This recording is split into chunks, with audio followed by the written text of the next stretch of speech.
آجل. أمطار رعدية غزيرة على العديد من ولايات الوطن يوم غد الجمعة. إليكم التفاصيل. أعزائي المشاهدين، قبل بداية الفيديو نرجو منكم الإعجاب بالفيديو والاشتراك بالقناة مع تفعيل جرس التنبيهات ليصلكم كل فيديو جديد على الفور.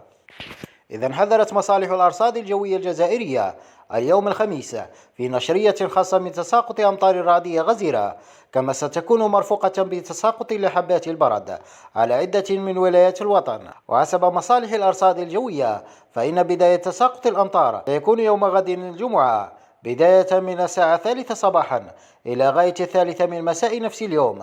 أما عن الولايات المعنية بتساقط الأمطار فقد ذكرت مصالح الأرصاد الجوية كل من تلمسان، عين تيموشنت، وهران، مستغانم، أشلف، تيبازا، عين دفلة، غيليزان ومعسكر. فاللهم غيثا نافعا يا رب.